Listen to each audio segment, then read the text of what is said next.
Assalamualaikum warahmatullahi wabarakatuh. Perkenalkan, saya Aldi Pratama, mahasiswa agribisnis dengan NIM 2100320055. Di sini saya akan membahas mengenai pabrik kelapa sawit, di mana subtopiknya proses pengolahan tandan buah segar, TBS hingga ke produk akhir.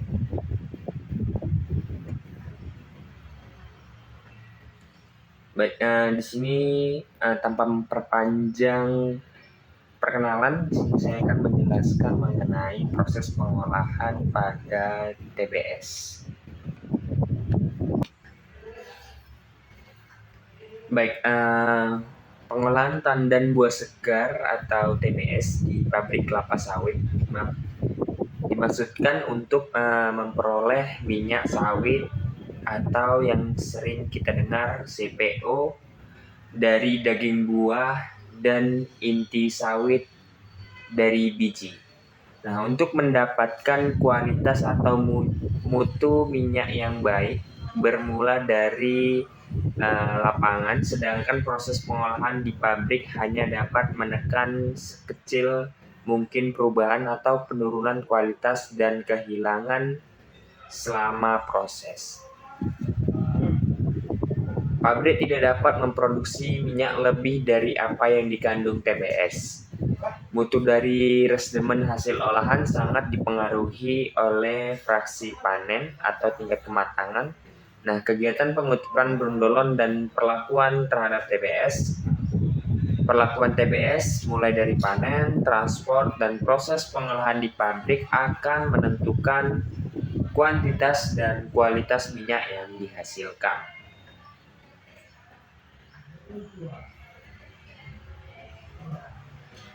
Nah, di sini sebuah pabrik memiliki kapasitas terpasang 45 ton per jam, di mana terdapat stasiun-stasiun untuk pengolahannya, mulai dari penerimaan buah, perebusan, penebah, pres, ban pres, kemudian klarifikasi, kernel, treatment, plant, boiler, kamar mesin, dan pengolahan limbah. Namun di sini kita akan membahas sampai dengan penerimaan buah atau sampai dengan stasiun klarifikasi, di mana stasiun klarifikasi ini merupakan tahap akhir untuk ekstraksi minyak. Nah, baik, yang pertama ada jembatan timbangan atau brick weighing. Nah, jadi jembatan timbang ini adalah alat yang sangat vital dalam sebuah pabrik kelapa sawit yang menjadi bagian terdepan, di mana didapat data TBS yang masuk ke pabrik dan keluarnya produk yang dihasilkan. Nah, fungsi jembatan timbang ini adalah menimbang truk agar diketahui tonase TBS yang masuk ke pabrik dan tonase produksi CPO, kernel, janjangan kosong, serta cangkang yang akan dijual. Ya, setiap truk pengangkut TBS yang tiba di pabrik segera ditimbang terlebih dahulu di jembatan timbang. Nah, pada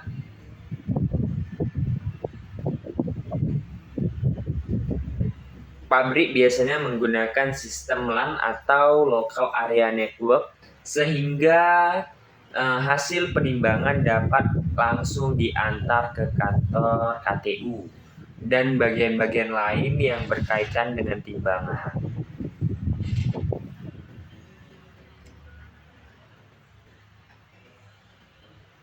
Nah, dalam proses pengoperasiannya ada beberapa prosedur yang perlu diperhatikan, Seperti yang pertama, seluruh platform timbangan dan pinggiran jembatan harus bersih dari segala kotoran setiap harinya. Kemudian yang kedua, dipastikan posisi kendaraan yang ditimbang berada di tengah-tengah timbangan. Kemudian yang ketiga, dipastikan pula mesin truk dimatikan pada saat penimbangan karena getaran mesin dapat mempengaruhi hasil penimbangan dan supir harus turun. Kemudian yang keempat, security harus memeriksa muatan truk.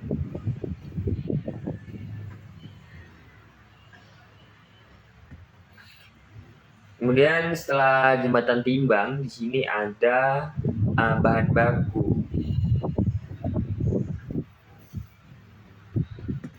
Nah, pabrik mengolah bahan baku berupa TBS atau tandan buah segar.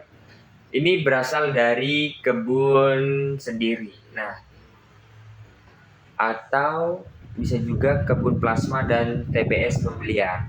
Nah, kriteria atau jenis dari TBS yang dihasilkan untuk bahan baku olah berupa TBS jenis Tenera dan Dura biasanya pada pengolahan pabrik. Nah, kualitas bahan baku yang diolah di pabrik sangat berpengaruh sekali terhadap kualitas dan kuantitas CPO yang dihasilkan. Bila buah yang diproses dalam pabrik kurang matang, maka pembentukan minyak dalam buah belum maksimal sehingga rendaman minyak rendah. Sedangkan buah yang busuk di samping rendaman minyaknya sudah turun, juga kadar ALB-nya juga tinggi. Kemudian memasuki tahap sortasi TBS, di mana sortasi ini adalah penentuan kualitas dari TBS yang masuk ke pabrik kelapa sawit dengan cara pemilihan satu persatu atau secara acak atau disebut sortir. Nah, fungsi dari sortir ini adalah sebagai alat kontrol untuk mengetahui tingkat kematangan buah sesuai dengan standar kematangan buah. Kemudian membantu tercapainya rendaman pabrik dengan melihat mutu buah yang masuk ke pabrik dan bagaimana sistem perebusan yang dilakukan.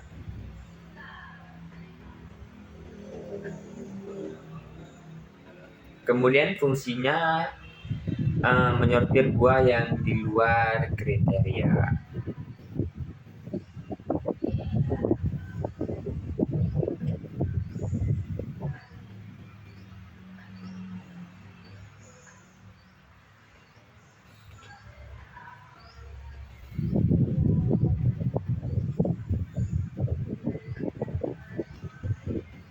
Nah, buah dari kebun sendiri jika saat disortasi ditemukan buah mentah atau buah busuk serta sampah, maka buah yang mentah dikembalikan ke afdeling yang menyuplai, sedangkan kotoran akan dihitung persentase untuk dilakukan pemotongan berat timbangan.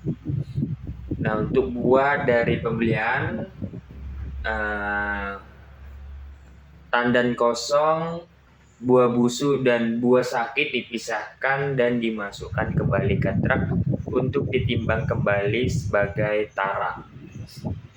Sedangkan kotoran akan dihitung persentasenya untuk dilakukan pemotongan harga. Selanjutnya ada loading ram. Nah, ini adalah tempat di mana truk melakukan pembongkaran TBS. Fungsi dari loading ram ini adalah yang pertama tempat penampungan TBS sementara dan sebagai tempat untuk dilakukan sortasi TBS sebelum diproses lebih lanjut.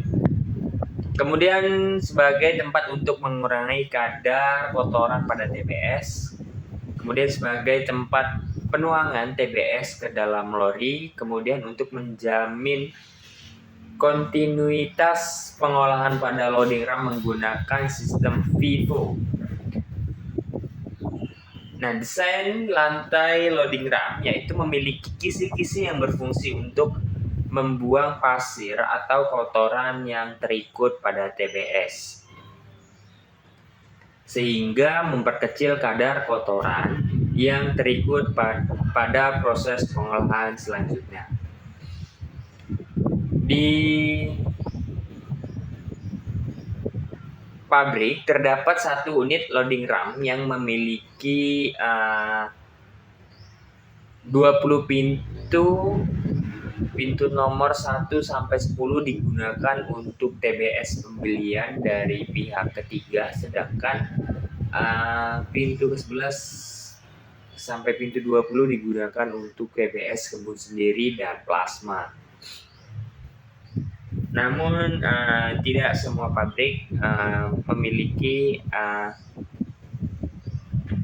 20 pintu. Ini hanya sebagai contoh. Kemudian perbedaan tempat ini bertujuan untuk membedakan waktu perebusan antara buah kebun sendiri dengan buah pembelian. Nah, pintu loading ram menggunakan power pack yang digerakkan elektromotor.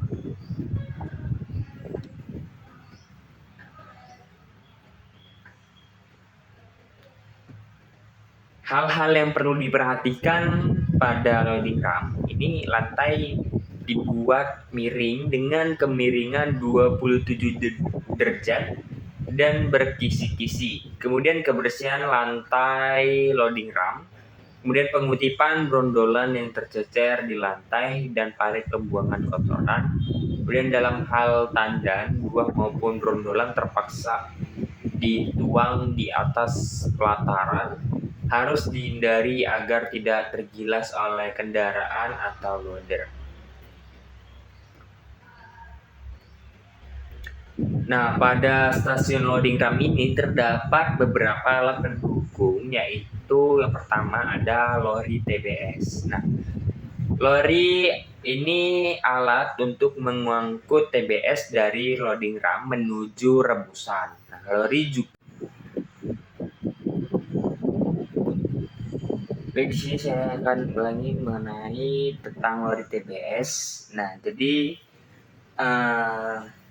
lori TBS ini adalah alat untuk mengangkut TBS dari loading ram menuju rebusan.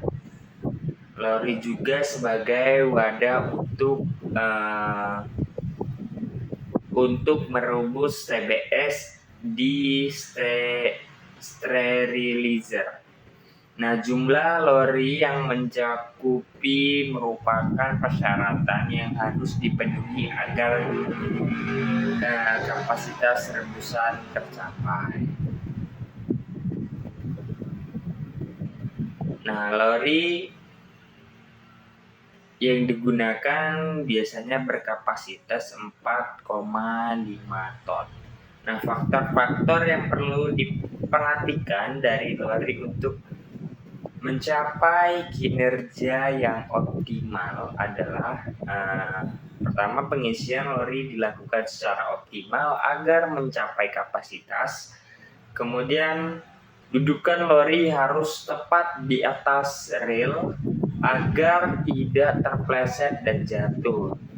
Kemudian roda lori agar tetap berjalan lancar. Kemudian gandengan lori harus baik dan benar agar berfungsi sebagaimana mestinya. Kemudian yang kedua ada capstan, di mana capstan adalah alat yang digunakan untuk menarik lori yang telah berisi TBS ataupun lori yang kosong, baik keluar dan masuk sterilizer. Nah, capstan digerakkan oleh elektromotor dan dilengkapi dengan tali baja sebagai penarik.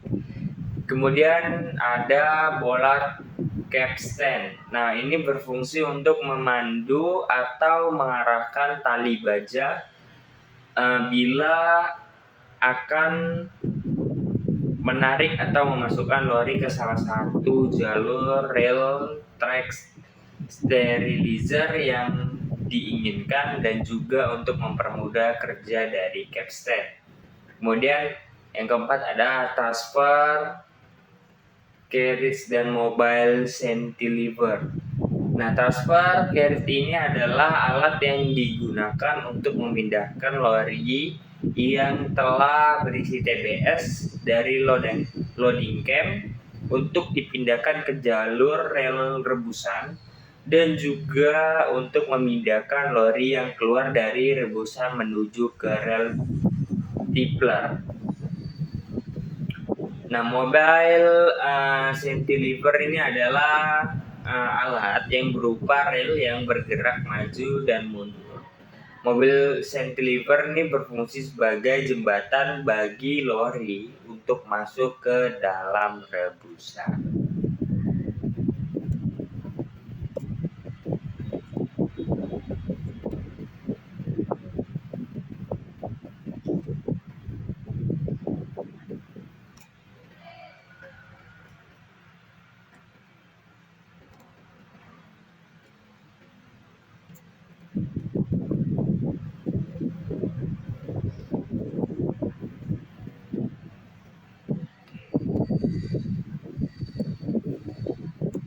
Kemudian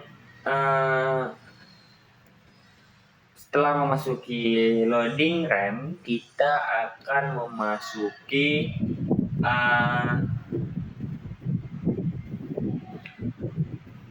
sterilizer atau perebusan. Nah, di sini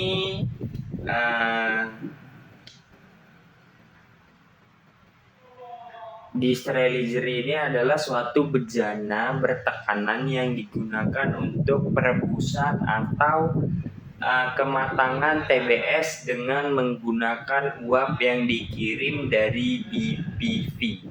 Nah, uap yang digunakan adalah uap basah. Di dalam perebusan terdapat 9 lori dengan kapasitas lori 4,5 ton. Nah, jumlah rebusan atau sterilizer ini pada pabrik terdapat biasanya ada 3 unit. Kemudian desain dari bejana ini yaitu dengan sistem horizontal dan bentuk kapsul. Bejana ini dilengkapi dengan panel-panel kontrol pengoperasian, automatic valve control, alat pembaca waktu dan tekanan atau recording chart, kemudian alat ukur tekanan dan suhu, pipa uap masuk, pipa exhaust dan air kondensasi, keran pengaman atau safety valve, serta pembuangan uap bekas sisa perebusan atau slicer, blow down dan blow up. Nah, pada pabrik, sistem perebusan memakai PLC atau program login control. Nah, untuk waktu perebusan dibedakan antara buah kebun sendiri, buah restan, dan buah pembelian dari pihak ketiga. Nah, lama perebusan untuk buah kebun sendiri itu biasanya 80 menit, kemudian buah restan 90 menit, kemudian buah luar adalah 95 menit. Nah, sistem perebusan menggunakan sistem 3 puncak atau triple pack.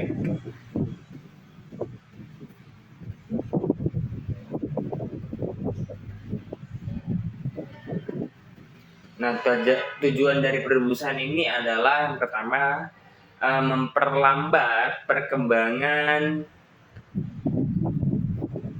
biakan enzim lipase maupun yang enzim-enzim lainnya yang dapat mengakibatkan hidrolisa minyak.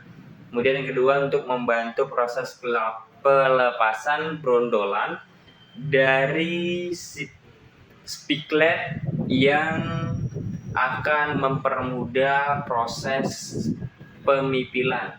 Kemudian yang ketiga menurunkan kadar air dan buah. Kemudian yang keempat, mematangkan daging buah agar partikel minyak dapat mudah terurai dan minyak lebih mudah keluar selama proses. Kemudian melepaskan serta serat dan biji. Penetrasi uap yang cukup baik akan membantu proses pemisahan serat perikarp dengan biji yang dipercepat oleh proses hidrolisis. Kemudian yang keenam, mempermudah pelepasan inti dari cangkang. Kemudian terdapat kegagalan fungsi dalam proses dapat mengakibatkan yang pertama itu ada enzim tidak efektif untuk dinonaktifkan. Kemudian daging buah belum lunak, dan 3 daging buah lonyot sehingga minyak dalam air kondensasi tinggi.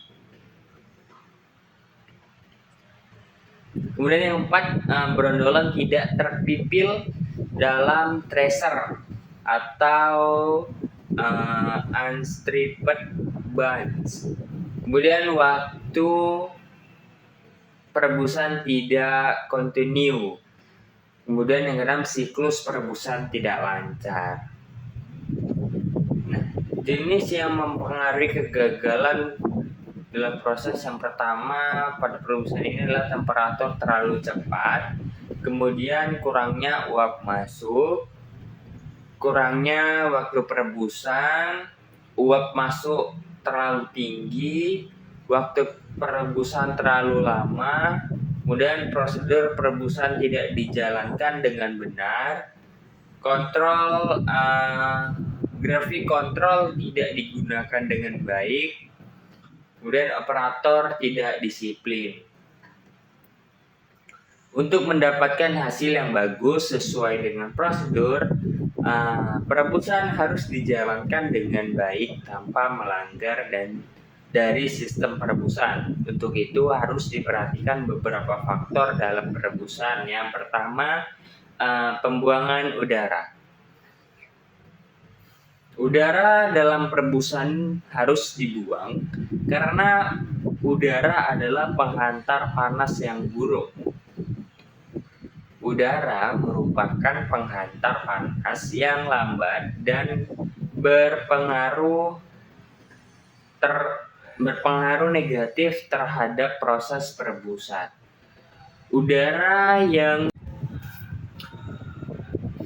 Udara merupakan penghantar panas yang lambat dan berpengaruh negatif terhadap proses perebusan. Nah, udara yang terdapat pada perebusan dapat menurunkan tekanan. Dapat dikatakan bahwa udara yang terdapat pada perebusan hendaknya dikeluarkan terlebih dahulu, dan cara ini disebut dengan proses deaerasi. Upaya untuk memperkecil jumlah udara dalam perebusan adalah dengan yang pertama, mengatur isi lori agar buah disusun penuh sesuai dengan kapasitas lori. Keadaan ini sering tidak disadari oleh operator. Yang perlu diketahui bahwa pengisian lori yang penuh selain dapat mengurangi jumlah udara dalam bejana juga dapat mempertahankan kapasitas olah. Kemudian melakukan deaerasi, yaitu pembuangan udara dari bejana dengan cara mengeluarkan udara melalui pipa saluran kondensat dengan bantuan tekanan uap yang masuk ke dalam sterilizer. Deaerasi dilakukan dengan memasukkan uap dari bagian atas bejana rebusan dan mengeluarkannya dari bagian bawah bejana.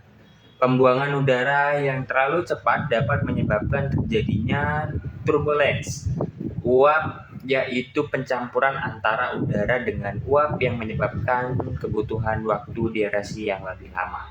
Kemudian pembuangan air kondensat. Nah, uap yang terkondensasi berada pada dasar bejana rebusan yang dapat menghambat dari proses perebusan. Nah, air yang terdapat dalam perebusan akan absorpsi panas yang diberikan sehingga jumlah air semakin bertambah. Pertambahan ini yang tidak diimbangi dengan pengeluaran air kondensat akan memperlambat usaha pencapaian tekanan puncak dan terjadinya penggenangan air dalam sterilizer. Diperkirakan jumlah air kondensat 13% dari TBS ya.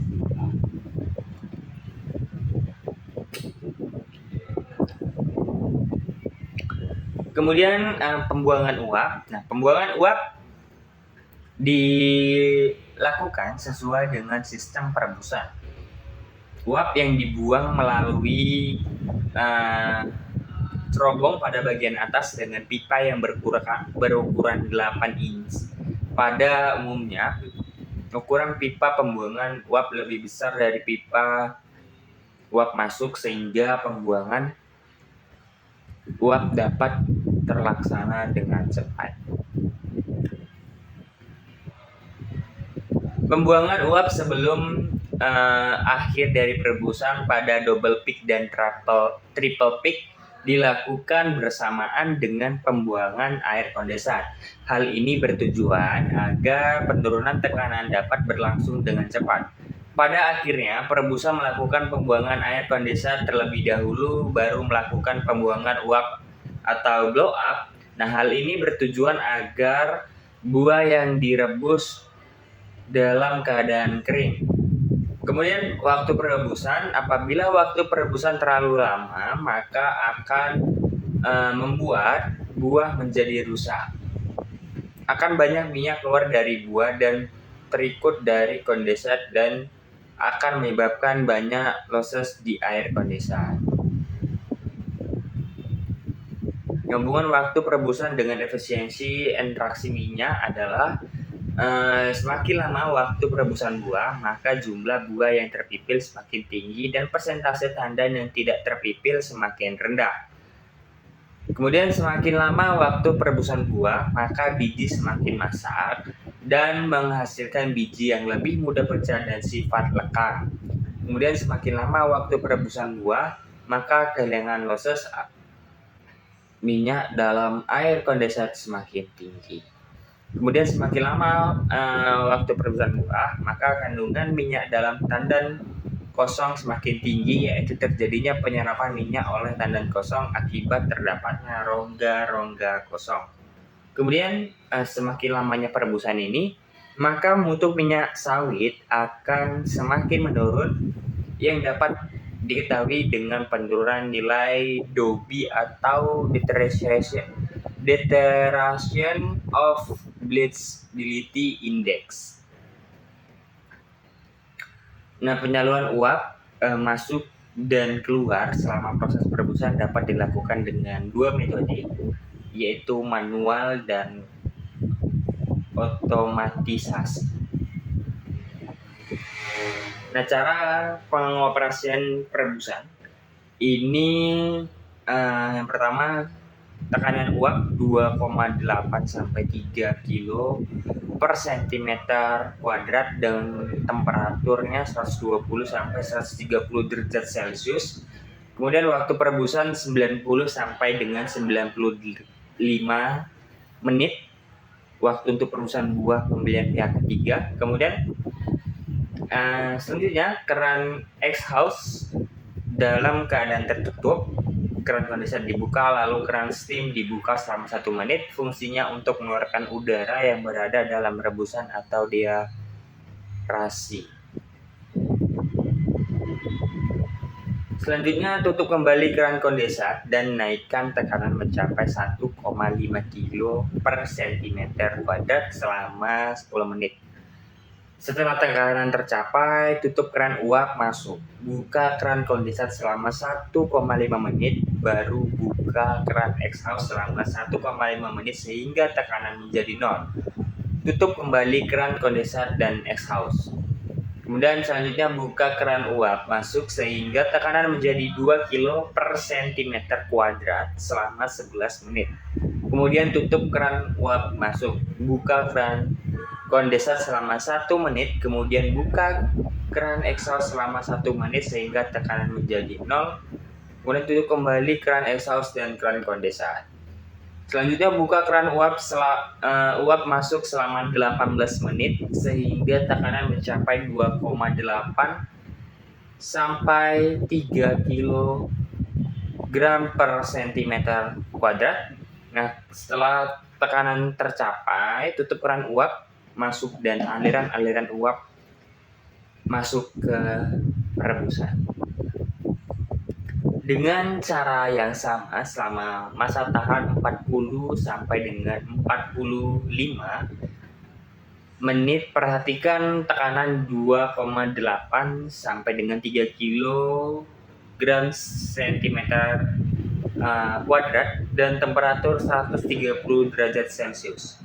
Nah, pada masa waktu penahan dilakukan pembuangan kondensat sebanyak 2 kali. Apabila waktu masa tahan sudah tercapai, maka dilakukan penurunan tekanan dengan membuka keran kondensat 2 menit. Setelah itu dibuka keran exhaust 3 menit sehingga tekanan dan rebusan mencapai 0 dan dilihat dulu manometer apabila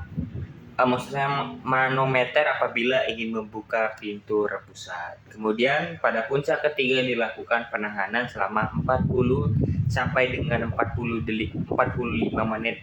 Hal ini tergantung kondisi buah. Kemudian kita memasuki stasiun tracer, di mana pertama itu ada tripler drum, di mana tripler berfungsi untuk menuangkan lori yang berisi buah yang sudah direbus ke dalam scraper conveyor dan dibawa ke tracer. Kemudian triple bekerja dengan cara memutar lori sebesar 360 derajat sampai buah dalam lori habis tertuang. Tripler digunakan secara terus-menerus sesuai dengan jalannya proses pengolahan dalam pabrik. Lama waktu penuangan agar diatur supaya kapasitas pabrik yang dapat dicapai. Waktu yang dibutuhkan untuk menuang tandan buah rebusan dari lori sekitar kurang lebih 5 menit.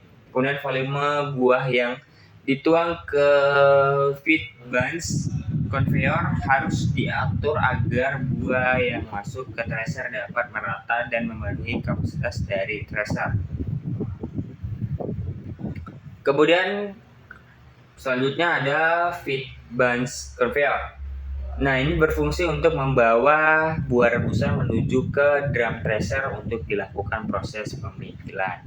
Kemudian terdapat lagi distributing feed tracer. Nah, ini berfungsi untuk mengatur masuknya umpan feeding tandan buah yang telah direbus ke dalam drum tracer agar tidak terjadi umpan masuk yang berlebih yang akan mengakibatkan tidak sempurnanya proses pemipilan.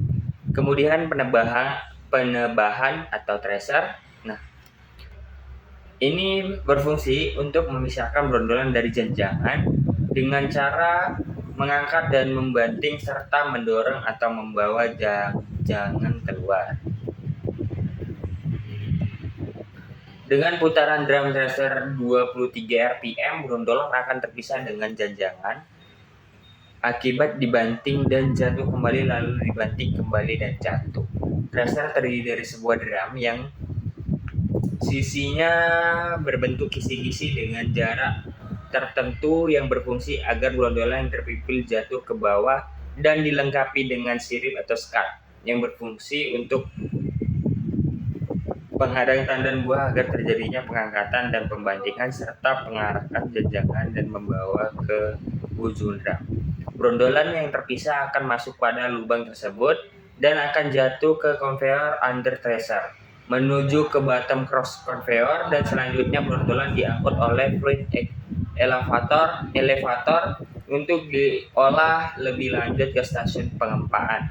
Sedangkan tandan yang sudah terpisah dengan brondolan akan terbanting dan keluar akibat adanya spike plat atau plat pembawa yang sengaja dipasang dengan kemiringan 5 derajat. Buah yang sudah diangkat akan jatuh dalam posisi 3/4 dari besar drum tersebut. Janjangan yang keluar akan langsung jatuh pada empty bunch conveyor untuk dibawa ke stasiun bunch press guna dipres untuk mengambil minyak yang terikut di tangkos.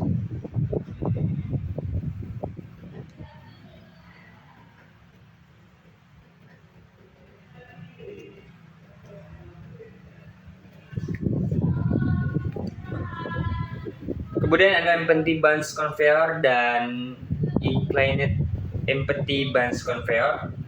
Nah, janjangan kosong akan terdorong keluar dari crusher dan masuk ke horizontal empty bunch conveyor yang kemudian janjangan kosong jatuh ke inclined empty bunch conveyor yang kemudian akan masuk ke bunch crusher untuk dilakukan penggilasan janjangan. Kemudian masuk ke bunch crusher, ini berfungsi untuk menggilas janjangan yang dari tracer nomor 1 dan 2, kemudian janjangan tersebut akan dilakukan kembalian pemimpinan dan tracer nomor 3 guna untuk mendapatkan sisa brondolan yang masih melekat pada janjangan agar tidak meminimalisasi losses. Kemudian masuk ke bottom cross conveyor dan freight elevator, mana brondolan yang telah lepas dari janjangan keluar dari tracer, kemudian melalui kisi-kisi, kemudian jatuh ke conveyor under tracer, lalu masuk ke bottom cross conveyor. Dari bottom freight conveyor masuk ke freight elevator dan selanjutnya di distribution freight conveyor yang berfungsi untuk membagikan ke masing-masing digester.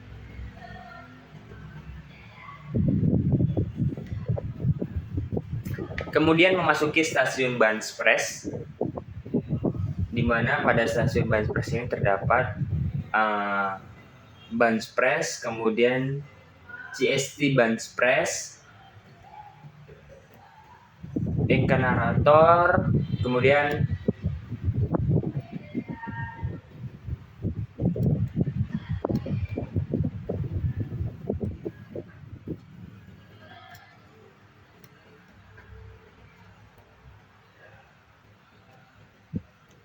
baik, pada bunch press ini tracer nomor 3 kemudian jatuh ke horizontal empty bunch conveyor yang menuju ke bunch press.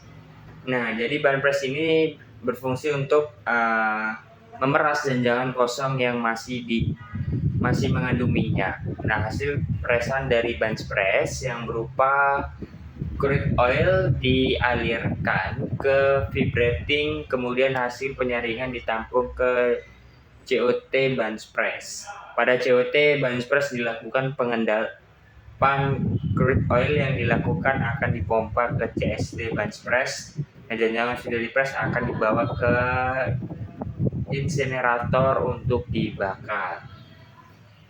Kemudian tadi CST bunch press, di mana dilakukan pemisahan minyak dan sludge. Pemisahan ini dilakukan dengan penggunaan air panas, suhu yang optimal di dalam CST bunch press 80 sampai 85 derajat Celcius. Apabila mencapai 95 atau 100 derajat Celcius, minyak akan mendidih dan menimbulkan buih sehingga pemisahan tidak akan sempurna.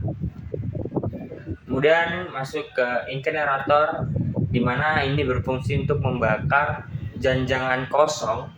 Nah, hasil pembakaran janjangan kosong berupa abu dan abu tersebut dikutip untuk bahan campuran kalsium pada clay bud di proses pengolahan kernel.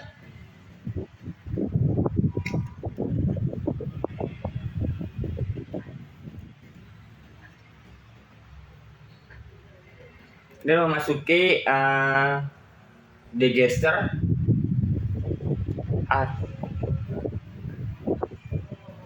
di mana pada stasiun digester ini adalah pengadukan. Jadi digester ini adalah ketel tegak yang mempunyai dinding rangkap poros pemutar yang dilengkapi dengan pisau-pisau pengadu. Nah, jumlah pisau pengadu dalam satu buah digester ini terdiri dari 4 pasang pisau pengaduk yang bertingkat dari satu pasang pisau pelempar. Letak pisau-pisau ini dibuat bersilangan antara pasangan yang satu dengan yang lain agar daya aduknya cukup besar dan sempurna. Untuk saat awal digeser diisi penuh 80-90%, kemudian diputar selama 15 menit di land press dibuka.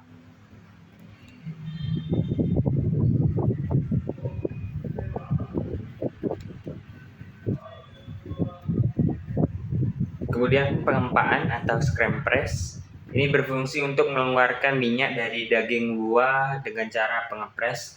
Nah, proses pengepresan dilakukan dengan menggunakan tekanan screw yang ditahan oleh kon. Daging buah diperas sehingga melalui lubang-lubang press cake minyak dipisah dari serabut dan biji. Nah, tekanan kon yang rendah mengakibatkan loss minyak pada fiber tinggi dan tetapi presentasi biji pecah kecil dan ampas yang dihasilkan basah. Sebaliknya, tekanan kon yang terlalu tinggi mengakibatkan presentasi biji pecah tinggi tetapi loss minyak pada fiber rendah. Tekanan kon 38-50 bar. Nah, proses yang digunakan berjumlah 6 buah screw press tipe universal style dengan kapasitas 4 screw press 12 ton per jam dan 2 screw press 15 ton per jam.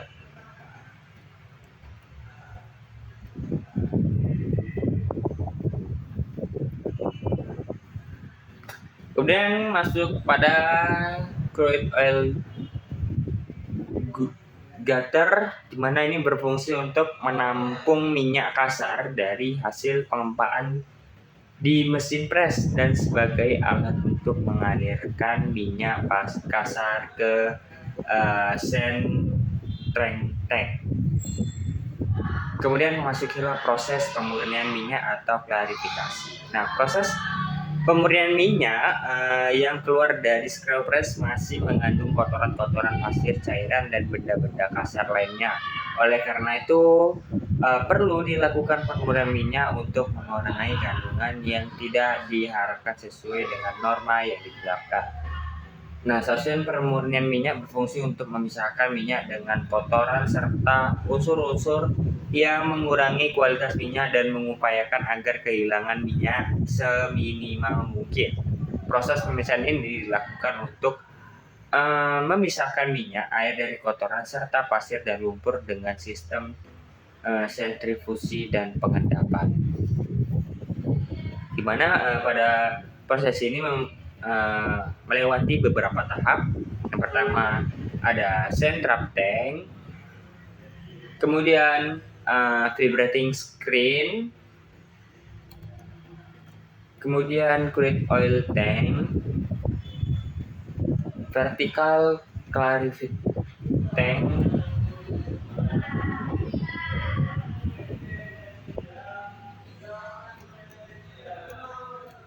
kemudian oil tank, flutter tank, vacuum dryer, stroke tank,